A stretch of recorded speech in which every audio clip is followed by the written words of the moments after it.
A Real Bus está de volta à estrada. Uma volta responsável e controlada, seguindo todo o protocolo de higiene recomendado pelas autoridades de saúde. Uso obrigatório de máscaras, álcool em gel para todos, higienização completa dos ônibus e renovação do ar a cada minuto durante o trajeto. Se o seu destino for João Pessoa, Campina Grande, São João do Cariri, Serra Branca, Sumé, Monteiro, São José dos Cordeiros ou São Sebastião do Umbuzeiro, conte com a gente. Mesmo em tempos desafiadores, o compromisso da Real Bus é com a sua satisfação.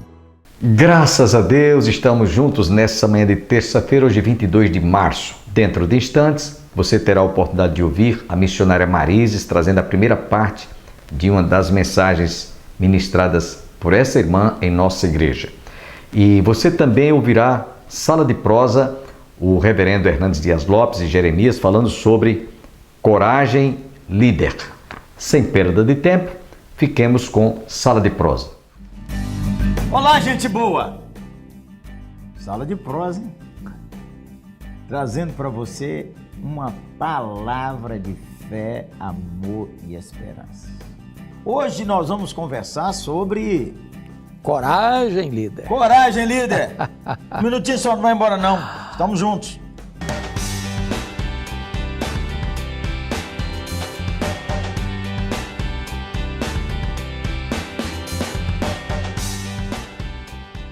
Josué 1:9, mestre. Conhecido, né? Ó. Conhecido. Não te mandei eu? Ser forte e corajoso. Não temas nem te espantes, porque o Senhor teu Deus é contigo por onde quer que andares. Como é que é, mestre? Quantos anos será que tem essa fera aqui, o Josué, quando ouviu isso, hein? Pelo menos ele deve ter uns 60, porque 40 caminhou no deserto. Ele devia ser um cara de uns 20, pelo menos, né, quando saiu. Menino. Um sexagenário.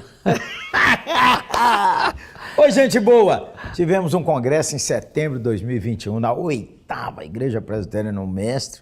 Foi um dos inspiradores nossos, tá com palavra exponencial e o testemunho. Daqui a pouco eu falo mais. Congresso bom, hein, mestre? Bênção demais. Fui desafiado, animado, fortalecido. Foi bênção. Bênção. Olha, o tema foi Coragem Líder 2.0, novo tempo, novas oportunidades. Porque o líder 1.0, irmão, ele não sobe não muito, sobe, não. Não sobe morro. Fica rateando. Agora, sabe o que é curioso? Quando você leu esse texto aí, sabe o que me veio à mente? Quando Deus diz coragem, não temas, Deus não desperdiça palavras, né? É. Então o camarada adianta aquele imenso desafio, eu devia estar com moral lá embaixo, eu falei, não, é demais para mim, é muita areia para o meu caminhão, eu não vou dar conta. E tem hora que cada um de nós se sente assim, às vezes, não. Acha que não vai dar conta Não mesmo? vai dar conta mesmo. Não, é porque o olhar mudou, né, mestre? É. Porque quando você olha para cá, não dá conta de jeito nenhum. É. E aí Deus precisa dar uma injeção de ânimo no cara e falar, eu estou contigo. Olha, esses dias, mestre, eu peguei para ler Deuteronômio. Eu sempre enrolo com esse Deuteronômio. Aí agora eu tentei criar um verbo. Deuteronomize-se. Como é que é, mestre? Como é que vira esse verbo? Deuteronomizar. É. O cara precisa ter um banho de Deuteronômio. Pegar Deuteronômio e ler assim de ponta a ponta. Só. Umas 2 vezes por semana, ele vai pegar no tranco, Zé. É isso aí. Porque o Senhor disse, olha, você vai ver cidades com muralhas até o céu. Mas vamos para cima. A coragem, mestre, fala aí. Você já teve assim na capa? É difícil achar que você teve lá embaixo, mestre. Eita, meu Deus, mas como, hein? Como tive, hein? Já teve, mestre? Com igreja, com... Não, há momentos na vida em que se você olhar para você e olhar para a circunstância, você fica abatido. Até porque, pastor Jeremias, o desafio do ministério é maior do que a nossa capacidade. As limitações nossas são maiores do que se exige que se realize alguma coisa grande. Então, ou a gente olha para Deus, encontra nele, na promessa dele, na palavra dele, no poder dele, ânimo, ou a gente fica desanimado. Então, gente boa, você precisa reabrir sua cuca. Sua mente, sua cabeça. Sua mente, sua cabeça. Parece que tem alguma coisa assim também, mestre. Porque o Paulo disse assim, dispõe-te. O Senhor diz para nós, dispõe-te. E Paulo diz assim, eu trabalhei mais do que essa turma toda. Teve um dia que eu acho que ele estava zoado, os caras estavam enchendo muito a paciência dele. Então, quem entende a graça é mais animado? Com certeza que é. Porque essa é outra questão.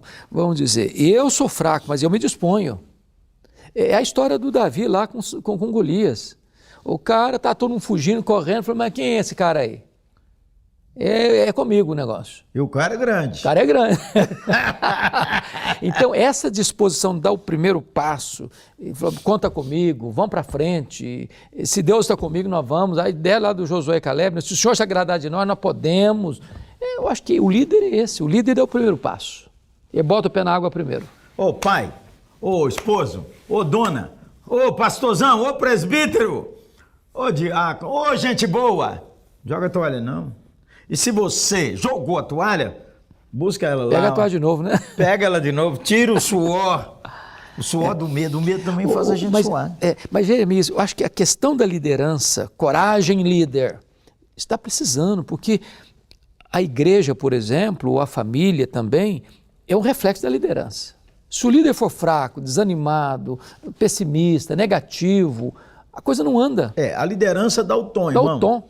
É a liderança que diz, nós vamos, nós baixamos. Às vezes, varão, eu já tive num culto que o reverendo começou assim, os dias estão muito difíceis, irmão. A semana foi muito pesada. Mas os irmãos sabem, né? Deus está conosco. Aí depois canta o hino, somos fracos. Muito cansado. Ei, gente boa, é verdade. Esses dias um psiquiatra falou comigo assim, conversando, né? Falou, Jeremias, todo mundo tem que treinar. O último pensamento do dia, ações de graças. O cara está deitado lá, ao invés dele ficar pensando nas lutas que vai ter amanhã, o que não deu certo hoje, o último pensamento do dia é ações de graças. Como diz o hino, contar as bênçãos. Eu estava pregando ontem em Brasília e estava tratando da questão da ansiedade, lembrando o que Paulo escreveu. Não andeis ansiosos de coisa alguma, em tudo, porém, sejam conhecidas diante de Deus as vossas petições, pela oração, pela súplica, com ações de graça. A palavra oração ali é a mesma para adoração. Então, como é que você lida com as tensões da alma, com as fraquezas da nossa vida, ou com os desafios da obra? Primeiramente, você reconhecer quem Deus é. Amém. E segundo, você pedir porque Ele é seu Pai. E terceiro, dar graças. E eu estava comentando com o povo assim, por exemplo, quanto vale o seu corpo perfeito? Seus olhos que enxergam, seus ouvidos que escutam, suas pernas que andam. Não vendo. Seus rins que filtram o sangue. Quanto vale? Um cara falou comigo assim... Seus pulmões que, pega o ar assim de graça, assim, E os músculos que estão funcionando para fazer, Você já pensou? Que às vezes a pessoa reclama e não para agradecer. Quanta coisa Deus tem nos dado. Quanta coisa. Varão, aí se ele ampliar, a Terra está girando, a Via Láctea está girando, está tudo funcionando. A máquina está funcionando. Para nós dois estarmos aqui batendo um papo. É isso aí. Milhões e milhões e milhões de pessoas te ajudam todo dia. Inclusive, alguns que são inimigos da fé. Sabe por quê? Porque Deus é maior. Isso aí. Coragem. Quando você vê esse mapa, pastor, você pega a comida, você bota comida na sua mesa. É claro que você tem que ter o dinheiro, mas se não tivesse terra para plantar, se não tivesse um agricultor lá para semear, se não tivesse uma máquina para colher, se não tivesse um caminhão para trazer esse alimento lá do sertão ou lá do centrão do Brasil, do Mato Grosso, para a sua cidade, se não tivesse alguém para comprar essa comida lá da Ceasa e botar no seu supermercado, o que adiantaria dinheiro? Lembra a questão do Midas lá, do rei Midas? Tu quer tocar é ouro, tu quer tocar é ouro. Aí toca no filho, vira uma estátua de ouro. Toca num prato de comida, vira um prato de ouro. Ele não consegue viver. Ô, gente boa, Deus todo dia promove tantas circunstâncias para encorajar. Ei, você, pastor da igreja, levante-se, varão. Ei, você, mamãe, papai, levante-se. Ei, você, trabalhador, levante-se. A vida não é perfeita, né, mestre? Não. A vida tem suas tensões. E nem dolor também. O Guimarães Rosa escreveu uma frase boa, diz assim, viver é perigoso, mas é bom. É bom. Viver é perigoso, mas é bom. Bom. Você e eu temos novas oportunidades. Aí, aquele varão falou comigo assim: dar graças, o último pensamento do dia. E quando você acordar, primeira coisa do dia, dar graças. Fechando e abrindo com ações de graças. Fecha o dia, abre o dia com ações de graça. Você vai ver como seu coração se renovará. O Mestre Deus também manda pessoas assim para ajudar a gente a pegar no tranco, não é não? Ajuda. Tem muita gente encorajadora. E, aliás, a gente precisa se acercar de gente assim. Porque os murmuradores, os pessimistas, os arautos do caos, os profetas do pessimismo, eles não precisam ser chamados. Desaparece. Desaparecem. Todo dia. Todo dia. Deixa eu lhe falar mais uma dica. Você não pode falar assim, eu não tenho ninguém para conversar. Mentira! Quando você tem um livro do Mestre Hernandes lá, quando você tem um livro lá na sua biblioteca, sabe o que Deus fez? Mandou alguém para conversar com você. Pega o livro e leia. É isso aí. Às vezes a pessoa está quadradinha assim, mestre. Mas Deus está mandando. E você ainda tem brutal, menino. Ó, pense numa B12. Me dá uma deixa aí. Nós vamos tratar disso oportunamente, mas quantas vezes o líder ele está no estágio de desânimo? Na igreja, por exemplo, a igreja está emperrada, a coisa não anda, não vai, não chega ninguém, está desanimado, se conformou com aquela situação e ele simplesmente senta. Acho que é isso mesmo. Aqui não vai. Aqui não vai mesmo. É porque é o seguinte, se eu fosse o Mestre Hernandes, aqui ia, mas como eu não sou... Acorda, Zé! Pelo amor de Deus, Mestre Hernandes, o príncipe só tem, ó. Então eu acho que é hora de reagir. Reaja, gente boa! Reagir, botar o pé no acelerador. Bora, irmão. Irmão, é 2.0. Nós estamos dando aqui 1 grau no seu motor, beleza? E nós vamos orar por você. Amém. E nós queremos dizer que Sala de Prosa está ao seu lado. Amém. Estamos para lhe servir. Amém. É um novo tempo. E há novas oportunidades. E olha, guarda na sua agenda. O mestre já guardou. CPL, com a graça de Deus, 2022. Terceira semana de setembro. Nós estamos lá, hein? Vamos orar, mestre? Vamos. Orar pelos pais, pelas mães, todo mundo que tem um lugar de liderança. Está contigo a oração. Agora, Senhor, nós oramos com gratidão pela Amém. vida, pelo ministério, pela igreja, pela família, pela nação, pelo mundo, Senhor, porque tudo é teu e nós te pertencemos. Agora oramos pelos líderes, os pais, as mães, ó Deus, os empresários, os governantes, os pastores, os líderes da igreja. Ó Deus, reaviva o coração de cada um, em nome de Jesus. Dê ânimo novo, dê coragem, dê entusiasmo, dê motivação, dê novos sonhos, dê novos planos, em nome de Jesus. Refaz o coração, a mente, alarga, Senhor, as fronteiras do ministério. Nós oramos em nome de Jesus. Amém. Amém. E amém. Sala de Prosa, trazendo você para perto de Jesus, para perto da eterna palavra, um oferecimento da 8ª Igreja Presbiteriana de Belo Horizonte. Um lugar para você e sua família e dar sustância, menino. Luz para o caminho, uma agência missionária à disposição da sua vida, da sua igreja, do seu ministério. Divulgue Sala de Prosa, siga o Mestre Hernandes nas redes sociais. Eu também, né, Zé? É. Dá uma colher de chá aí, né? Um abraço, gente boa. Tchau, gente. Um abraço.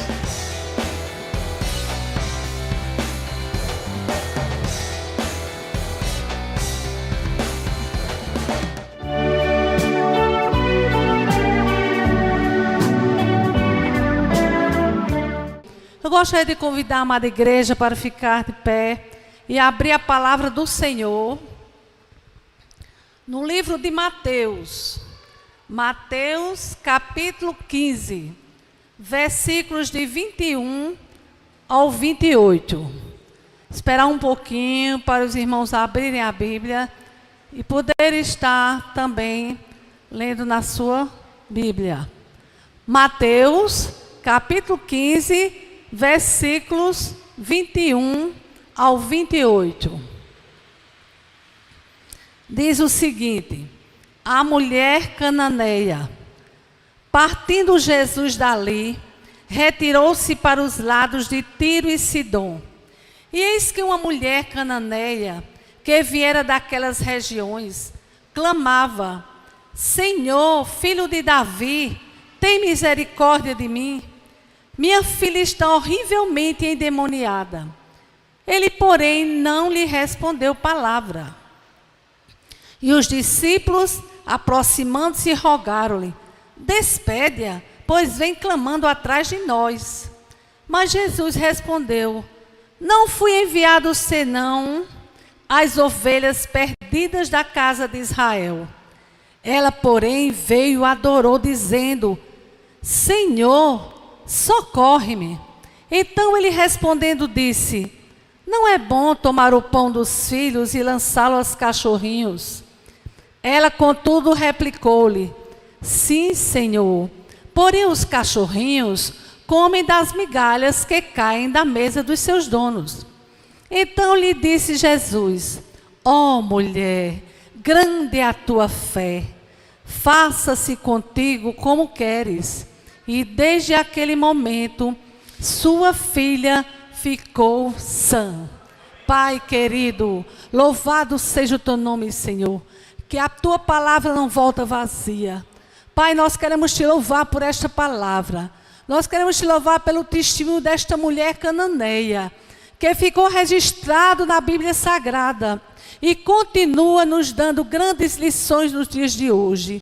Te pedimos em nome de Jesus, que o teu Santo Espírito nos fale através dessa palavra e que possamos alimentar o nosso coração e possamos nos regozijar na presença do Deus que tudo pode, em nome de Jesus. Amém. Podem sentar.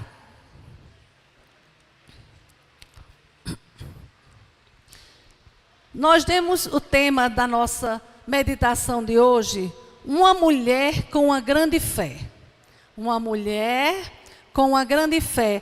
A expressão cananeia ocorre várias vezes no Velho Testamento. Mas no Novo Testamento, apenas nessa ocasião, essa expressão tem a ver com os descendentes dos cananeus, que Josué expulsou lá de Canaã, a terra prometida, cuja civilização ficou estabelecida na cidade de Tiro, justamente na cidade em que Jesus estava, nesse acontecimento.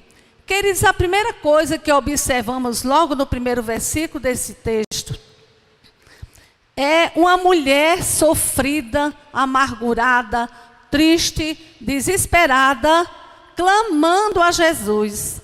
Ela diz: Senhor, filho de Davi, tem misericórdia de mim.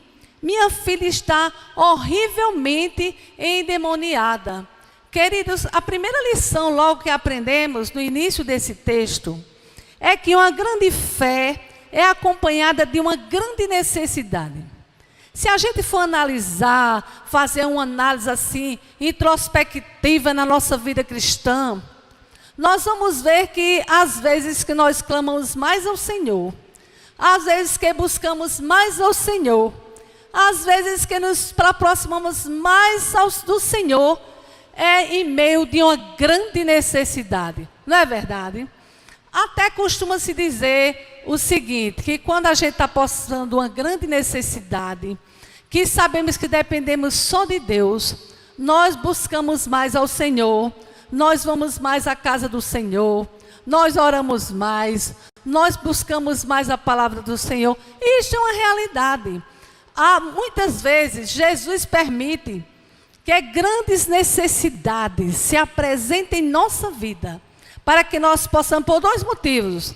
Primeiro, porque uma grande necessidade realmente surge uma grande fé. E porque também há um momento que Jesus escolhe para no meio da grande necessidade, e quando o cristão busca a Deus, o nome dele é glorificado. Louvado seja o nome do Senhor. Se eu fosse dar oportunidade para todos vocês aqui no templo, ou você também que está em casa, dar um exemplo da sua vida de uma grande necessidade, que você buscou o Senhor e que viu a glória do Senhor, e viu a resposta do Senhor, a gente ia passar a noite todinha aqui, só ouvindo testemunhos, porque cada um tem a sua própria experiência em motivos diferentes e momentos diferentes. Não é verdade, queridos? A mulher cananeia clama a Jesus pela sua filha, porque ela estava numa grande necessidade. Nós vamos ver no decorrer do texto que ela exerceu uma grande fé. Não sou eu que estou dizendo, é o próprio Jesus que falhou no final desse episódio. Então, queridos, quando a gente vai folheando a palavra de Deus, enquanto eu estava meditando nesse texto, veio a mim, em primeiro lugar, a experiência do cego de Jericó. O cego de Jericó também é um grande exemplo para nós de fé. A Bíblia diz, lá em Lucas capítulo 18, conta a história da experiência do cego de Jericó.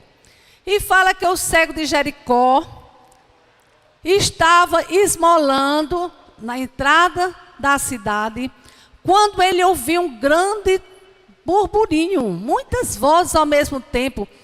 Era uma multidão que vinha se aproximando. E ele chega a perguntar, o que é isso que está acontecendo? O que é isso? Quem são essas pessoas que vêm aí? Então, alguém diz para ele, é Jesus o Nazareno que vem se aproximando. Então, com aquela notícia, havia uma grande necessidade na vida daquele cego. A necessidade de ver. Só quem não tem a visão é que sabe a preciosidade de se ver. Ver a natureza, ver os familiares, né? Ver as coisas lindas que Deus criou. Ler, poder desenvolver todas as áreas da sua vida, sendo ajudado pelos seus olhos. E o cego de Jericó queria aquela bênção para ele. Ele sabia que tudo iria mudar a partir da hora que ele começasse a ver. Mas também o cego de Jericó sabia que só Jesus Cristo, numa grande necessidade, ele usando uma grande fé, podia receber a sua bênção. Então, se nós queremos uma vitória de Jesus, nós queremos vencer numa grande necessidade, precisamos exercitar uma grande fé. Não é verdade? Uma grande fé. Às vezes a gente fica tão tímido em relação à fé. Às vezes a gente fica tão pequenininho, achando que nada vai acontecer, porque a gente está desenvolvendo uma fé tão pequena. Mas quando começamos a buscar a Deus, quando começamos a ter intimidade com Deus, quando começamos a analisar os milagres de Deus, então nós vemos que Deus é um Deus de grandes feitos. Amém? E Ele pode atender a minha necessidade, a sua grande necessidade, a sua que está em casa. Então, queridos, o cego de Jericó disse, agora é a minha vez. Não vai ter outra oportunidade, Jesus vem aí. Então ele começou a gritar, Jesus, filho de Davi, tem compaixão de mim. O mesmo clamor da mulher cananeia. Jesus, filho de Davi, tem misericórdia de mim. E quanto mais ele gritava, clamava, sabe o que era que as pessoas perto diziam a ele? Se cale, homem. Fique quieto, fique calado. Em outras palavras, não vá atrás daquilo que você deseja, da sua bênção. Olha, não fique perturbando Jesus. Em outras palavras, você está atrapalhando. Mas a Bíblia diz que quanto mais mandava ele se calar, mais ele gritava. Jesus, filho de Davi, tem compaixão de mim. Do contrário da multidão, o exemplo de Jesus, o posicionamento de Jesus em relação ao cego foi diferente.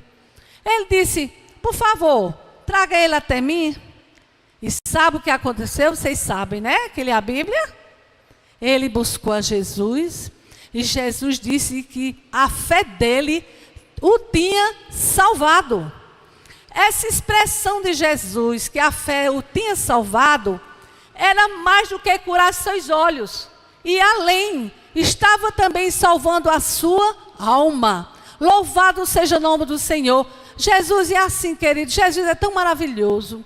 Jesus é tão poderoso que Ele faz muito mais, infinitamente mais do aquilo que nós podemos pedir ou pensar. É muito mais a ação de Deus em nossas vidas quando nós os buscamos de coração e cremos que Ele ouve.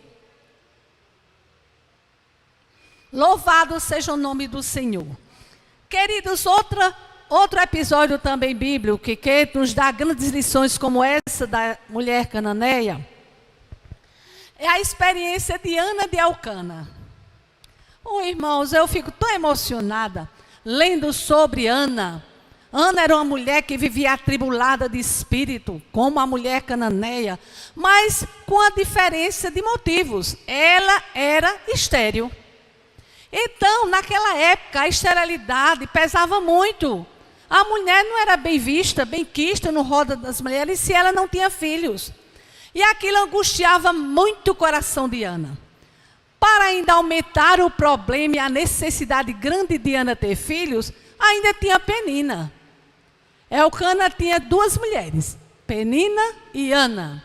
E a Bíblia diz lá, no 1 Samuel capítulo 1, que Ana não tinha filhos, mas era muito amada por Elcana. Mas apesar do amor tão grande que Elcana tinha a Ana, ela queria ter filhos. Ela queria ver o fruto do seu amor com Elcana. E também havia Penina, que sempre que eles subiam a Siló, a cidade de Siló, para sacrificar ao Senhor, para adorar o Senhor, ele levava aquela família, ia Penina, seus filhos e filhas, e ia Ana sem filhos. E a Bíblia diz que Penina insultava Ana. Penina ficava criticando Ana. Penina, olha, era a viagem toda. E a Bíblia conta no capítulo 1 que quando Ana chegou no templo, ela estava tão angustiada. Ela estava tão angustiada que não quis nem comer. Então a Bíblia diz que ela foi para o altar do Senhor. E ali ela orou. Olha, irmãos, não há nada que possa operar mais milagres. Não há nada que possa abrir nos dias de hoje. O caminho das nossas vitórias é a oração. Amém? A oração. E Ana foi ali no templo, começou a orar, clamar ao Senhor, mas ela falava baixinho, só mexia os lábios. E o profeta Eli, que já tinha perdido há algum tempo o discernimento das coisas de Deus, então ele achou que ela estava embriagada. E chegou perto dela e disse: mulher, aparta-te do vinho, por que estás embriagada? Mas Ana falou, sacerdote Eli: Senhor, não estou embriagada, eu estou amargurada de espírito. Mas ela não falou o que estava no seu coração. Ela já tinha falado com Deus e era o suficiente. Então ele disse: então, mulher, o que estás pedindo que Deus te conceda? E Ana fez um voto ao Senhor: se Deus me der um filho, se Ele ouvir a minha oração, me der esta alegria, essa angústia, essa grande necessidade da minha alma, eu vou dedicar este filho ao Senhor. Então a Bíblia diz que quando ela desmamou, naquela época era entre 3, 4 anos que desmamava as crianças. A Bíblia diz que quando ela desmamou Samuel, ela levou ao Senhor na casa de Deus. E Samuel foi uma bênção, não foi, irmãos? Para a comunidade de Israel. Como Samuel foi usado por Deus, desde pequenininho tendo experiências profundas com Deus.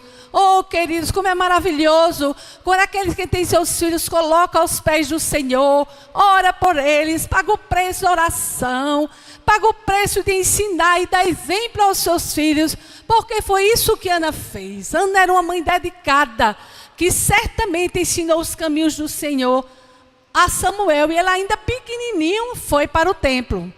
E lá ele ouviu a voz de Deus. Ele foi abençoado pelo Senhor. E ela cumpriu o seu voto, e Samuel foi uma bênção na casa de Deus e para a comunidade do Senhor. Então, queridos, Ana era uma mulher de muita fé. Ana humilhou-se no templo na presença do Senhor. E Deus ouviu a sua oração. Qual a sua necessidade guardada lá no seu coração para você que está no templo nesta noite? Eu não quero que diga, mas você sabe. Qual é a sua grande necessidade? É a libertação do filho, a salvação. É uma bênção maior no seu casamento. É um problema financeiro que você está passando. E você que está em casa, qual é a sua grande necessidade? Lembre-se, uma grande necessidade, uma grande fé sempre é acompanhada de uma grande necessidade. Qual será a sua necessidade, você que está em casa? O que é que se passa no seu coração nesta noite? O que é que você tem pedido tantas vezes, tantos dias ao Senhor, mas ainda não ouviu a resposta? Mas aqui no próprio texto nós vamos ver que é a hora de calar e a hora de falar. E a hora de esperar que Deus fale e resolva aquela grande necessidade. Então, queridos, nós vamos ver através do cântico de Ana, quando ela recebeu a bênção do Senhor. Ela canta ao Senhor adorando e diz: o meu coração se regozija no Senhor, a minha força está exaltada no Senhor. É linda a oração de Ana, o cântico de Ana, quando ela esclarece de maneira bem objetiva o senhorio de Cristo, a grandeza de Deus, a misericórdia de Deus, a glória de Deus que realmente foi vista na experiência de Ana. Então, queridos, busquemos ao Senhor, busquemos na hora de grandes necessidades, está aos pés do Senhor como a mulher cananeia, para que Deus faça milagres em nossa vida e que o nome dele seja glorificado através da nossa vida. Amém? Amanhã você está convidado a continuar ouvindo a missionária Marizes. Até amanhã, se Deus assim nos permitir.